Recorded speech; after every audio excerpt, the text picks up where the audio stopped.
جناب عبداللطیف افریدی صاحب، معزز وکلاء کرام،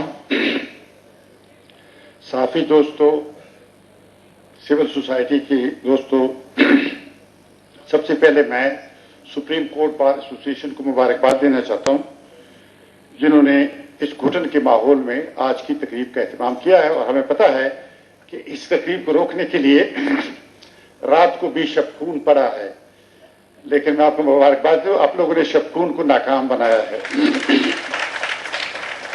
باقی بہت ہو گئی، میں بہت مختصر کچھ نکات پیش کرنا چاہوں گا۔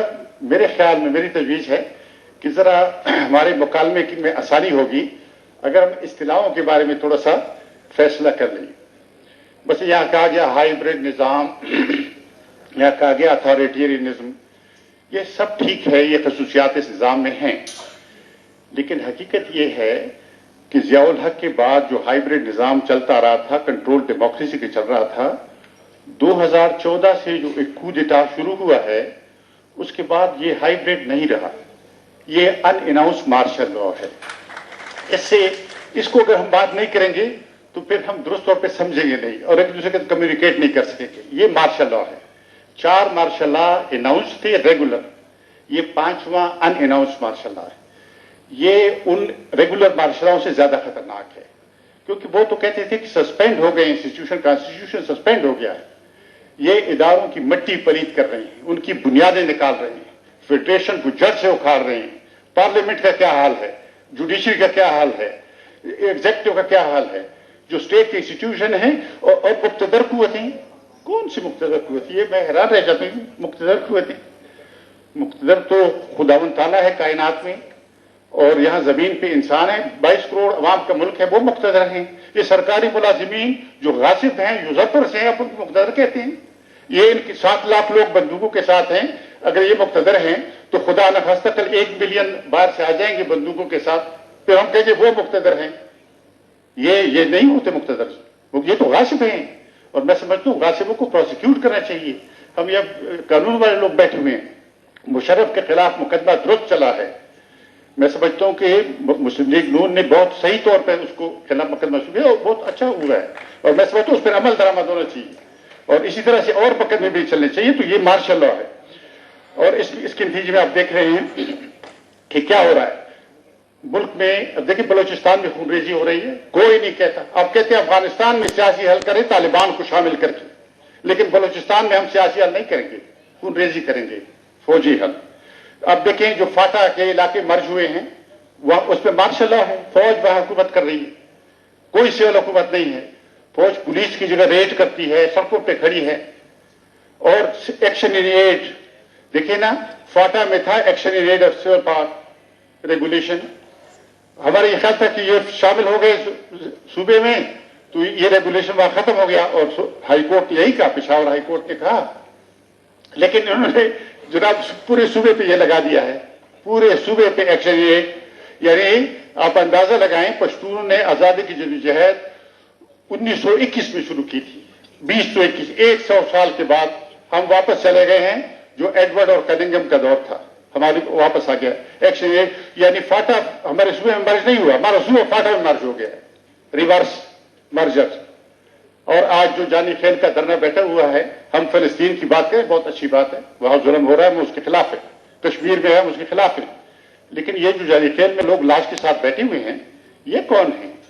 یہ مسلمان نہیں ہیں، اس ملک کے رہنے والے نہیں ہیں، اور یہ کہنا کیا ہے؟ ان کے مطالبے کیا ہیں؟ کوئی غیر قانونی بات کر دیں، کوئی بغاوت، کوئی الرجی نہیں۔ وہ کہتے ہیں 3 مہینے پہلے ہمارے 4 بچے گم ہو گئے تھے، اور پھر ان کی لاشیں نہیں تھیں، پھر کتے ان کو مٹی سے نکال لائے، اور ہمیں پتہ چلا کہ ہمارے بچے یہاں دفن مٹی ان کے اوپر ڈال دی گئی ہے۔ انہوں نے احتجاج کیا، حکومت سے معاہدہ ہوا، حکومت نے وعدہ کیا کہ یہاں دہشت گردوں کے دفتر بند ہوں گے، لیکن وہ بند نہیں ہوئے۔ وہ پھر احتجاج کریں تو گزارش یہ ہے کہ ان کے احتجاج آپ نے معاہدہ کیا ان کے ساتھ، اس پر عمل درآمد کریں۔ 17 دن ہو گئے، 17 دن اس گرمی میں لاش کے ساتھ لوگ بیٹھے ہوئے، ہزاروں لوگ، اور آپ کو نہ میڈیا میں رپورٹ ہو سکتی ہے، نہ پارلیمنٹ میں بات ہو سکتی ہے، نہ کسی اور جگہ بات ہو سکتی ہے، یہ کیسے ہوگا؟ آخر پھر ہم اقوام متحدہ میں جائیں گے یا کیا کریں گے؟ یعنی یہاں اگر آپ دروازے بند کریں گے تو ظاہر انسانی حقوق کا مسئلہ رک تو نہیں سکتا۔ ایک اور بات جو یہاں پہ ہوئی ہے سیاسی پارٹیوں کا، ظاہر ہے ہم سیاسی پارٹیوں کا احترام کریں، سیاسی پارٹیوں کے بغیر نہیں ہوتا، سیاست کے بغیر نہیں ہو سکتا. اگر اس کمرے میں خدا نخواستہ زہریلی ہوا بھر جائے تو ہم سانس لینا تو بند نہیں کر سکتے. سیاست تو سانس لینا ہے معاشرے کے لیے. ہم ہوا کو صاف کریں گے، دروازے کھولیں گے. لیکن سیاسی پارٹیوں سے یہ گزارش ضرور ہے کہ آپ نے کہا کہ 2018 میں ڈاکہ پڑا، انتخابی ڈاکہ. سب نے کہا کہ یہاں پہ ہم وائٹ پیپر چھاپیں گے. ایک پارٹی نے وائٹ پیپر نہیں چھاپا. اگر آپ نے نہیں چھاپا تو دوبارہ پھر ہوگا، ڈاکہ دوبارہ پڑے گا نا. پھر ایک اور بات، یہ بہت سادہ سوال ہے. جی ایچ کیو ایک بہت بڑی پارٹی ہے، انہوں نے پارٹی بن گئی ہے، خود کو پارٹی بنا لیا ہے. وہ کہتے ہیں باقی ساری پارٹیاں ہماری شاخیں ہیں. آپ ذرا بتائیں کہ آپ ان کی شاخیں ہیں یا نہیں ہیں، اس کا فیصلہ کریں. اگر شاخیں ہیں تو آپ سیاسی پارٹی تو نہیں ہو سکتے. اگر آپ سیاسی پارٹیاں ہیں تو عوام کے ساتھ کھڑے ہو جائیں. میں سمجھتا ہوں یہ اس سے زیادہ سیاسی پارٹیوں کے خلاف کوئی بات نہیں، لیکن یہ فیصلہ ان کو بھی انہوں نے کرنا ہے. اور میں سمجھتا ہوں کہ پاکستان ایک وفاقی جمہوری ملک ہے، یہ نیا ملک ہے. یہ چین نہیں ہے جو 3000 سال سے تھا، یہ ایران نہیں ہے جو 2500 سال سے تھا. یہ پاکستان نیا ملک 47 میں بنا ہے، 71 میں ایک دفعہ ٹوٹ بھی کیا ہے. یہ آئین کی بنیاد پہ قائم رہ سکتا ہے. مشرف نے جب کو کیا، مشرف نے کہا کہ ملک جو ہے وہ جڑوں کی طرح ہے، تنے کی طرح ہے، درخت کے تنے کی طرح ہے. اور آئین اس نے کہا کہ شاخوں کی طرح ہے، شاخوں کی کٹائی ہو سکتی ہے، شاخ تراشی. اگلے دن ہمارے عزیز صدیقی صاحب مرحوم نے لکھا کہ یہ انالوجی غلط ہے، یہ تشبیہ غلط ہے. اس نے کہا کہ ملک وجود ہے، آئین اس کی روح ہے. اگر آپ روح قبض کر لیں گے تو یہ وجود زندہ نہیں رہے گا. اور مجھے اس سے مکمل اتفاق ہے. میرے خیال میں آئین کے خلاف جو کھیل رہے ہیں وہ ملک کے خلاف ہے.